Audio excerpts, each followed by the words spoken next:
10장 14절 예수께서 보시고 이르시되 너와 이르시되 어린 아이들이 내게 오는 것을 용납하고 금하지 말라. 하나님의 나라는 이런 자의 것이니라. 아멘. 오늘 같이 보실 하나님 말씀은 시편 24편입니다. 1절에서 마지막 10절까지 말씀을 같이 교독하겠습니다. 구약전서 819쪽 제가 가지고 있는 성경입니다. 819쪽이나 818쪽 시편 24편 1절에서 10절. 제가 먼저 한 절 읽겠습니다. 교독합니다. 땅과 거기에 충만한 것과 세계와 그 가운데 사는 자들은 다 여호와의 것이로다.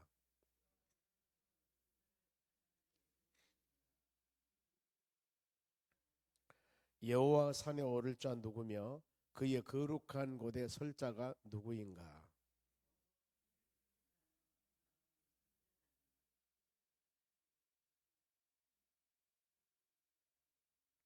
그는 여호와께 복을 받고 구원 하나님께 의를 얻으리니.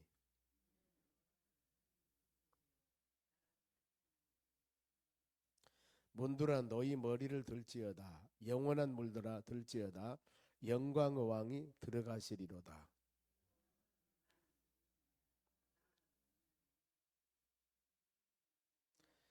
문들아 너희 머리를 들지어다. 영원한 문들아 들지어다. 영광의 왕이 들어가시리로다. 영광의 왕이 누구시냐? 만군의 여호와께 곧 영광의 왕이시로다. 아멘. 옆 사람 인사합시다. 오늘도 승리합시다.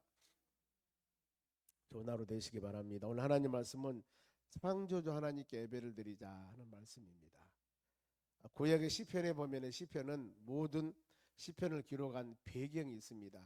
우리가 어떤 사람에게 편지를 쓸 때 A가 B라는 사람 편지를 쓸 때 그 상황, 지금 나는 이런 상황입니다. 나 이렇게 지내고 있습니다. 꼭 이 편지를 합니다. 보면은 나는 지금 이렇게 지내고 있는데 잘 있느냐 이렇게 물어보죠.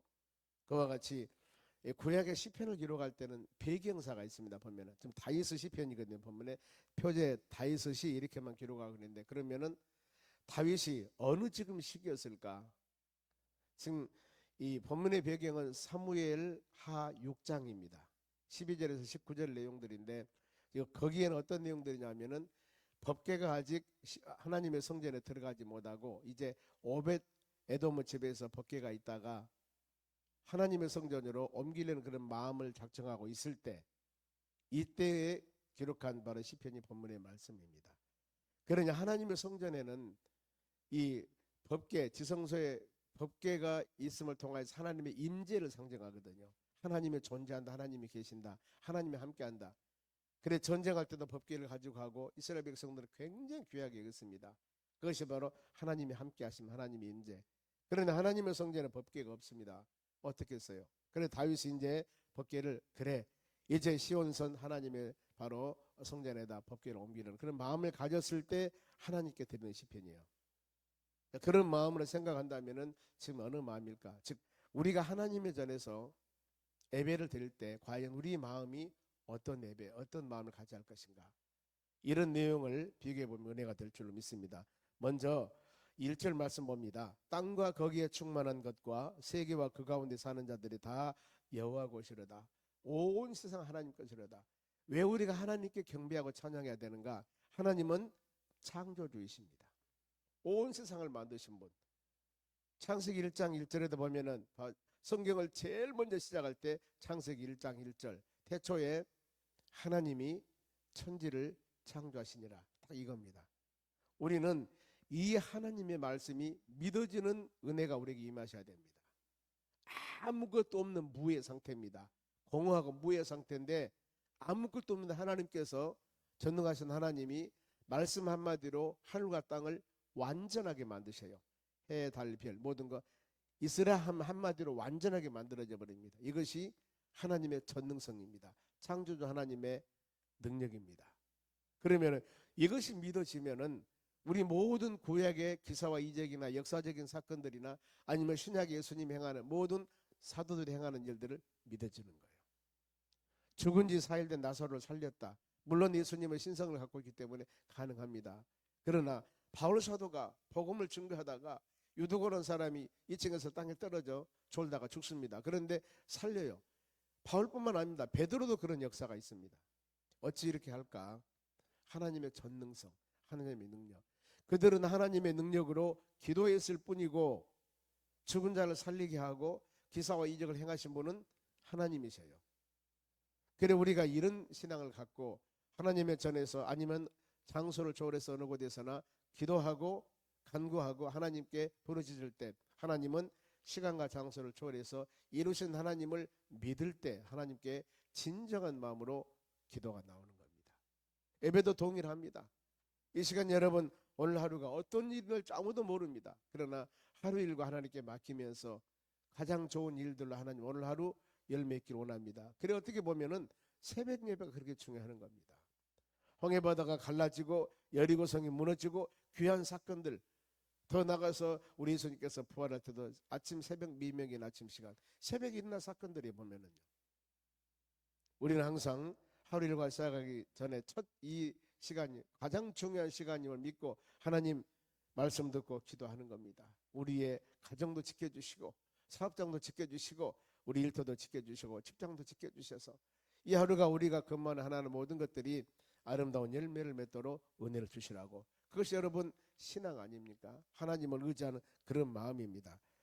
그러면은 땅과 거기에 충만한 모든 것이 다 여호와 것이라고 그랬는데 그 구체적인 설명 2절입니다. 보세요. 여호와께서 하나님께서 그 터를 바다 위에 세우시고 모든 것을 세웠습니다. 이것은 기초를 세우다 그 말입니다. 그리고 세운 것만 아니라 강들 위에 건설하였도다. 이 기초를 만들고 기초 위에다가 설계를 해서 아름다운 것을 만듭니다. 그러니까 기초를 세우고 완전히 건설하고 만드신 분이 누구? 하나님. 그러니 이 1, 2절 말씀 보면은 우리가 하나님께 예배할 이유입니다. 모든 행사를 하나님께 맡게 할 이유, 창조주 하나님이시고 모든 것을 세우시고 완전하게 만드신 분은 하나님이시다. 우리 인간 사람 만든 것도 동일합니다. 창세기 2장 7절에 흙으로 몸을 만들고 그 코에 생기를 넣었더니 생명이 됐더라. 사람을 이렇게 만든 거예요. 하나님 만드셨습니다. 그러니 우리 피조물들은 하나님 우리를 만들었기 때문에 하나님 영광을 위해 살아가는 것은 당연한 일이죠. 보면은요, 이런 근본적인 우리 신앙의 자세가 되어져야 하는 것입니다. 그래 세상의 모든 것을 지으신 분이 하나님이기 때문에 우리는 하나님을 그야말로 영과 진리로 경배하며 피조물로서 도리가 예배를 드려야 된다. 그런 말씀. 그러면서 예배 드리는 자세가 3절에서 6절까지인데 먼저 봅니다. 3절 예배 장소입니다. 여호와의 산에 오를 자 누구며 그의 거룩한 곳에 설 자가 누군가. 여호와의 산 거룩한 곳 예배 장소입니다. 시온산 하나님의 정한 곳 바로 그것입니다. 우리도 오늘날 물론 장소와 시간을 초월해서 예배를 드립니다만은 예배 드리는 자세입니다. 예수님께서는 하나님은 영이시니 영과 진리를 예배드리라. 요한복음 4장 24절 말씀입니다. 바울 사도는 우리 몸을 구약의 제물을 드리듯이 온전한 제물로 드려라. 흠없는 제물로. 그래 로마서 12장 1절에 너희 몸을 그리스도 산 제사로 드려라. 온전하게. 여러분 드리는 이 우리 예배가 내 몸을 정성을 들여 여호와께 거룩한 산 제사 드려라. 이것이 바로 영적인 예배라고 그랬습니다. 영적인, 즉 하나님이 원하는 예배, 하나님께 합당한 예배가 영적인 예배입니다. 온전히 마음을 들이면서 하나님 말씀을 열린 마음으로 듣고 하나님 말씀 하나님 음성으로 듣고 우리 신앙이 아름답게 세워나가는 것이 진정한 예배자의 자세라고 예수님께서는 말씀을 합니다. 그러면서 예배 장소가 시온산이었습니다. 하나님의 산 거룩한 곳이었습니다. 그러면은 예배 드릴 때의 자세 어떤 자세인가? 4절 우리 같이 읽어봅니다. 곧 손이 깨끗하며 마음이 정결하며 뜻을 허탄한 데 두지 아니하며 거짓 맹세하지 아니하는다도다. 여기 보면은 손, 마음, 입 이렇게 여러 가지 부분들이 나옵니다만 이 자세가 하나님께 가장 드리는 합당한 자세가 예배입니다. 먼저 손 나오제 보면 손이 깨끗하며 이것은 뭡니까? 죄를 지은 상태에서 하나님께 예배를 드려서는 안 된다는 거예요.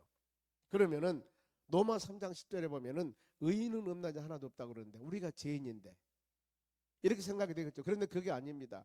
우리는 죄를 짓고 사는 믿음의 자녀들이지만은 아무리 너희들의 죄가 많다 할지라도 예수 이름으로, 예수님의 이름으로 자복하고 회개하면은 미쁘시고 그러신 하나님께서 모든 죄를 사해 주신다고 그랬습니다. 그래, 전에는 에베소 2장 1절 말씀에 허물과 죄로 죽었던 자들인데 예수 그리스도 긍휼과 하나님의 사랑과 하나님의 자비로 우리는 예수 믿고 예수 보혈로 모든 죄를 정결한 씻음받는 하나님의 의로운 사람이 된 겁니다.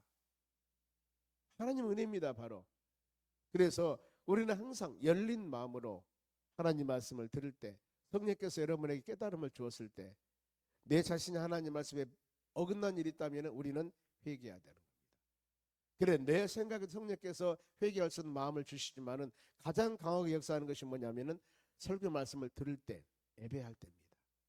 왜요? 우리는 하나님의 말씀, 우리 모든 삶의 기준 되시는 하나님 말씀을 듣지 않습니까? 들을 때 여러분의 신앙이 올바른가 올바르지 않는가를 판단하고 재보는 겁니다. 같이 측정을 하는 겁니다. 왜요? 하나님의 말씀은 토라, 하나님의 말씀은 자, 모든 신앙을 측정하는 기준이 하나님의 말씀이기 때문입니다. 그래서 예수가 여러분들이 하나님 말씀을 들으면서 이렇게 살라고 그랬는데 그러지 못한 것 있으면 회개해야 되겠죠. 다시 말씀드리면은 예배할 때 손이 깨끗해야 된다. 우리 10년 가운데 내가 진 죄가 있으면 죄를 다 회개해야 된다, 그 말입니다. 그리고 이제 마음입니다. 마음은 청결하고 뜻은 허탄한 데 두지 말라. 마음이 청결하게. 이 팔복에 보면은 마태복음 5장 8절에 마음이 청결한 자는 저희가 하나님을 볼 거라고 그랬습니다. 하나님 본다고. 긍휼히 여긴 자는 긍휼히 여김을 받을 것이라고 그리고 애통한 자는 복이 나니 위로를 받을 것이고, 이런 팔복에 쭉 말씀이 있습니다만은 우리는 항상 이 하나님께 예배를 드릴 때 마음이 청결한 마음, 그래야만이 하나님께서 그 마음을 받으시고 은혜를 내려 주시는 것들입니다. 마음이 청결한 자. 그런데 성경에는 우리 마음이 거짓되고 부패됐다고 그랬습니다. 에레미야 17장 9절에 그럽니다. 거짓되고 부패한 것이 인간의 마음들이라. 끊임없이, 왜냐하면 인간의 마음은 우리의 눈으로 보고 마음으로 생각한 것들이 육신의 정욕이나 안목의 정욕이나 이생의 자랑들이 항상 내 마음에 움틀거리고 있습니다. 그러면 이런 마음들의 방향과 이런 마음들의 열매를 성령의 열매나 예수 그리스도 안으로 인도하기 위해서는 끊임없이 성령의 역사하심과 인도하심을 우리가 받아야 됩니다. 성령 인도하심을 받아야 되는 겁니다. 그것이 바로 하나님 말씀을 드리면서 예배드릴 때입니다. 바로. 그래, 항상 하나님 말씀으로 성령의 은혜로 내 마음을 지켜주시고, 아, 이렇게 행해야 되는데, 이렇게 살아야 되는데, 이런 마음을 가져야 되는데 하는 것들을 생각하면서 주님께 도움을 요청하며 기도하는 겁니다. 하나님이 내 마음의 은혜를, 여러분의 마음에 은혜를 주실 줄로 믿습니다. 그래, 내 마음과 생각이 변하면은 모든 것이 다 변해요. 그래, 이것은 성령이 역사하는 것들입니다. 즉, 어떤 일들이 발생됐는데 절망적이에요. 너무나 힘들고 어려워요. 그러는데 내가 기도하며 간구했더니 하나님께서 말씀을 통하여서 깨달음을 줍니다. 이 고난, 이 어려움, 이 축복은 하나님께서 이래서 너에게 준 것이니 이 고난은 이겨나가고 이 축복은 감사해라. 이런 마음을 줄 때, 전에는 하나님께서 나에게 그런 마음을 주지 아니할 때는 지금 주어진 환경이 너무나 어려웠어요. 그런데 말씀 듣고 기도하고 나니까 변한 것은, 환경은 하나도 안 변했는데 내 생각과 마음이 변하니까 다르게 보이는 겁니다. 오히려 그것이 불평했던 것들이 감사 조건으로 변해버린 거예요. 이런 일들은 얼마든지 많이 있습니다. 특히 우리가 다니엘 기도회를 하다 보면은 다니엘 기도할 때 그 간증한 자들이 많이 나옵니다. 그들이 간증한 것들이 보편적인 내용이 그거예요. 변함은 별로 없는데 내가 하나님 은혜를 받고 하나님의 역사하심을 마음에 깨닫고 내가 하는 이 길이 고난의 길이고 어려운 길인 줄 알았는데 하나님의 길이고 하나님 원하는 길이고 하나님의 축복이라는 것을 생각하니까 전혀 원망 불평이 아니라 오히려 감사하면서 갔다. 이런 고백을 하는 부분들을 볼 수 있습니다. 어찌 저런 환경에서 감사할 수가 있을까? 그런데 그들의 고백이 바로 그거예요. 주님이 나와 함께할 때, 하나님이 나의 깨달음을 주었을 때 가능하다는 겁니다. 우리도 동일합니다. 마음을 하나님은 잘 지켜줄 줄 믿습니다. 그리고 우리 뜻은 허탄한 데 주지 말고 오직 믿음의 주가 되시고 온전케 하시닌 예수님 바라보며 나아갈 때 여기에 소망이 있다는 것들입니다. 그러면서 이제 5절 말씀 보면은 5절은 어떤 내용들이냐면은 온전한 예배를 드리는 자의 축복입니다. 어떤 복이냐? 5절 보세요. 그는 여호와께 복을 받고 구원 하나님께 의를 얻으리라. 두 단어예요. 복이라는 단어와 의라는 단어입니다. 온전히 하나님께 예배를 드렸을 때, 연락되는 예배를 드렸을 때 마음과 손과 우리 모든 입술이 범죄하지 아니하고 온전히 갔을 때 이때 주는 게 하나님께서 복을 준다. 이 복은 바로 바라크 복입니다. 복에는 몇 가지가 있습니다. 크게는 두 가지입니다. 에제르 복과 바라크 복인데 어떤 뜻이냐면은 바로 히브리어입니다. 바라크 복은 이미 하나님이 다 만들어 준 겁니다. 누리면 되는 거예요. 이것이 바로 창세기 1장 28절이에요. 하나님께서 천지 만물, 하나님께서 이제 온 세상을 만드실 때 바로 우리에게 뭐라고 말씀하냐면 내가 너에게 복을 주고 복을 줍니다. 생육하고 번성하고 정복하고 다스리라. 이 복은 우리가 열심히 노력 안 해도 하나님 믿고 나가면 되는 거예요. 즉 누리는 복입니다. 어떤 의미냐면은 내가 지금 통장에 지금 저금이 되어 있습니다. 그럼 이것을 찾아 쓰면 되는 거예요. 노력해서 저금하는 것이 아니라 찾아 쓰면 되는 거. 이것이 바로 바라크 복인데 이 복이 이거거든요. 보면은요. 여호와께 복을 받고. 그런데 내가 노력해서 받는 복, 이것이 시편 1편 1절의 말씀. 복 있는 사람한테 그 복이 에제르 복이에요. 복을 받으려면은 악인의 길에 쫓지 않고 제일의 길에 서지 않고 오만한 자들과 자리 같지 않아야 돼요. 이럴 때 받는 복입니다. 여기 복은 하나님께서 주는 복. 그는 여호와께 복을 받고 또 구원의 하나님께 의를 얻으리니, 의라는 것은 너는 올바른 사람, 너는 죄 없는 사람, 이렇게 하나님이 인침을 해주는 겁니다. 그런데 우리는 이미 허물 가지로 죽었던 자리를 할지라도 하나님께서 로마서 3장 24절 말씀에 속량, 예수 그리스도 속량, 즉 은혜로 값없이 의롭다 하심을 받았느니라, 이렇게 말씀합니다. 은혜로 값없이 의롭다 하심을 받았느니라. 여러분들은 내가 노력해서가 아니라 예수 그리스도를 영접하는 순간, 내가 자백하고 고백하는 순간 하나님의 자녀가 됐고 모든 죄는 다 사함을 받았습니다. 이것이 놀라운 하나님의 사랑입니다. 의로움. 그런데 로마서 8장 보면 기가 막혀요. 33절 말씀 보면은 뭐라냐면은 누가 여러분들을 고발하리요? 의롭다고 하신 분은 하나님이신데, 이미 하나님이 여러분들 의롭다고 불러주 이것을 칭의라고 그럽니다. 하나님께서, 창조주 하나님께서 여러분들을 의로운 사람에게 불러주셨습니다. 즉 당신은 죄가 없습니다. 이런 사람으로 우리나라 최고의 법인 바로 대법원에서 당신은 무죄입니다 하고 지금 바로 선고를 내린 겁니다. 그러니 누가 손가락질할 수 있겠습니까? 누가 비판할 수 있겠습니까? 누가 정죄할 수 있겠어요? 그래서 이 쭉 보면 로마서 8장 35절에 환난이나 기근이나 핍박이나 권고나 어떤 것도 여러분들을 그리스도 사랑해서 끊을 수가 없느니라 그랬습니다. 왜요? 의롭다고 하신 분이 하나님이신데, 이 말씀에 보면은요, 하나님께서 여러분들을 의롭다고 얻었으니 이제는 어때요? 우리는 그 하나님께 기도하며 간구하며 믿음으로 살아가야 됩니다. 6절 보세요. 이는 여호와를 찾는 족속이요 야곱 하나님 얼굴을 구하는 자로다. 이제 이렇게 주의 은혜 가운데 사는 여러분들이기 때문에 하나님을 열심히 찾아야 됩니다. 예수님께서 그러죠. 마태복음 7장 7절 구하라 그러면 주신다, 찾으면 찾게 될 것이고 두드리면 열리게 될 것이다. 이런 겁니다. 찾아야 된다. 이 시간에도 오늘 하루도 하나님께 모든 것을 맡기며 첫 시간을 드리는 마음으로 지금 예배를 드립니다. 하나님께 찾고 그리고 여호와의 얼굴을 구하라 그랬습니다. 하나님 항상 저를 감찰하시고 돌봐주시고 눈동자한테 지키시고 오늘 하루도 여러분의 모든 삶과 일터 가운데 우리 주님의 돌보심과 인도하심으로 승리하는 하루가 되기를 원합니다. 이런 간절한 기도를 해야 되는 겁니다. 찾아야 되고 구해야 되고. 그러면은 여러분이 우리에게 예배를 드릴 때 찾고 구하는 하나님 어떤 하나님인가? 그것이 바로 7절에서 10절까지가 그 말씀입니다. 하나님이 어떤 하나님인가? 그러니 우리가 이 하나님을 열린 마음으로 영접하라는 겁니다. 7절 보세요. 문들아 너희 머리를 들지니라. 문은 여기서 하나님의 성전을 말합니다. 하나님의 성전. 그런데 문들아 너희 머리를 들지니라. 영원한 문들아 들릴지어다. 영광 왕이 들어가시니라. 즉 이 법궤가 하나님의 성전으로 들어갈 때 하나님의 성전 문을 열어야만이 법궤 하나님의 성전으로 들어갈 수가 있습니다. 그런데 오늘날 우리는 예배드린 자세 하나님의 자녀들은 여러분의 마음의 문을 열어야 된다는 거. 왜요? 여러분은 이 고린도전서 3장 16절 말씀 보면은 우리 몸이 하나님의 성령이 거하는 성전이라고 그랬습니다.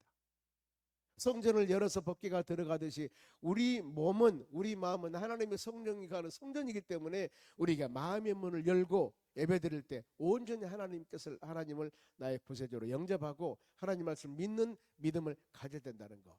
계시록 3장 20절에도 내가 문 밖에 서서 두드리노니 누구든지 내 음성을 듣고 문을 열면은 내가 그에게 들어가 그로 더불어 먹고 그는 나로 더불어 먹으리라. 문을 열면은, 여러분, 우리는 항상 예배드릴 때도 마음의 문을 열어야 됩니다. 그리고 하나님 말씀을 심령으로 받아들여야 되는 것입니다. 그래야 할 때 여기에서 역사는 일어나는 겁니다. 그러면은 마음의 문을 열고 주님을 내 마음에 받아들였을 때 그 하나님은 어떤 하나님이신가? 8절 보세요. 영광의 왕이 누구냐? 하나님이십니다. 강하고 능한 여호와. 강하고 능력 있는, 초월적인 능력을 행하시는 전능하신 하나님, 그리고 전쟁에 능한 여호와. 전쟁은 여호와께 속한 것이라고 그랬습니다. 모든 영적 전쟁, 물리적 전쟁을 승리케 하신 분이 하나님이십니다. 그 하나님. 그리고 또 10절 보세요. 영광의 왕이 누구냐? 만군의 여호와께. 만군의 여호와. 이것은 만군의, 바로 여호와라는 것은 최고의 군대, 즉 온 세상을 통치하고 다스리는 하나님이심을 말씀하는 겁니다. 우리는 이 하나님을 의지하며 전쟁에 강하고 능하고 강한 손을 가지시며 만군의 여호와, 온 세상을 통치하는 이 하나님께 경배, 예배, 찬양들이 있을 때 우리 심령 가운데 은혜가 충만하고 말씀 붙잡고 능력 있는 하루, 승리하는 하루가 되는 역사가 일어날 줄 믿습니다. 오늘도 새벽에 하나님께 예배를 드리고 우리 마음이 영적으로, 능력으로, 힘과 권능을 가지고 하루 여러분의 모든 삶 가운데 이 주님과 동행하여 축복된 하루가 되시기를 주의 이름으로 축원합니다. 기도하겠습니다. 하나님, 감사드립니다. 주신 말씀 마음에 새기며 이 하루도 믿음으로 승리하기를 원합니다. 하루 일과 시작하기 전 첫 시간이 얼마나 중요하는가. 전능하신 하나님의 돌보심과 인도하심 따라 우리 모든 삶이 승리하는 삶이 되기를 간절히 원합니다. 아버지, 우리에게 건강 주셔사오니 우리의 가정 지켜주시고 사업장 지켜주시고 일터 지켜주시고 직장 지켜주셔서 이 하루가 할렐루야 아멘 주님을 영화롭게 하는 복된 하루가 되기를 원합니다. 또 우리가 기도 제목을 위해서 간절한 마음으로 기도할 때 하나님께서 우리의 간구함을 들으시고 응답하여 주시옵소서. 오늘은 목요일날 우리 소망 전도단 나와서 나가자 전하자 모서오자 오전에 큐티하고 나가고 오후에 또 말씀 연장 나가서 복음 증거하기를 원합니다. 믿음의 심령들에게 주의 은혜 주시고 하나님의 귀한 사역에 동참하는 주의 백성들에게 하나님 주의 나라 신령한 것과 이 땅의 기름진 복을 허락해 주시고 영육간의 강건함과 하나님의 영광 돌리는 축복된 믿음의 심령들이 되도록 권능을 베풀어 주시옵소서. 감사하며 예수님의 이름으로 기도하옵나이다. 아멘.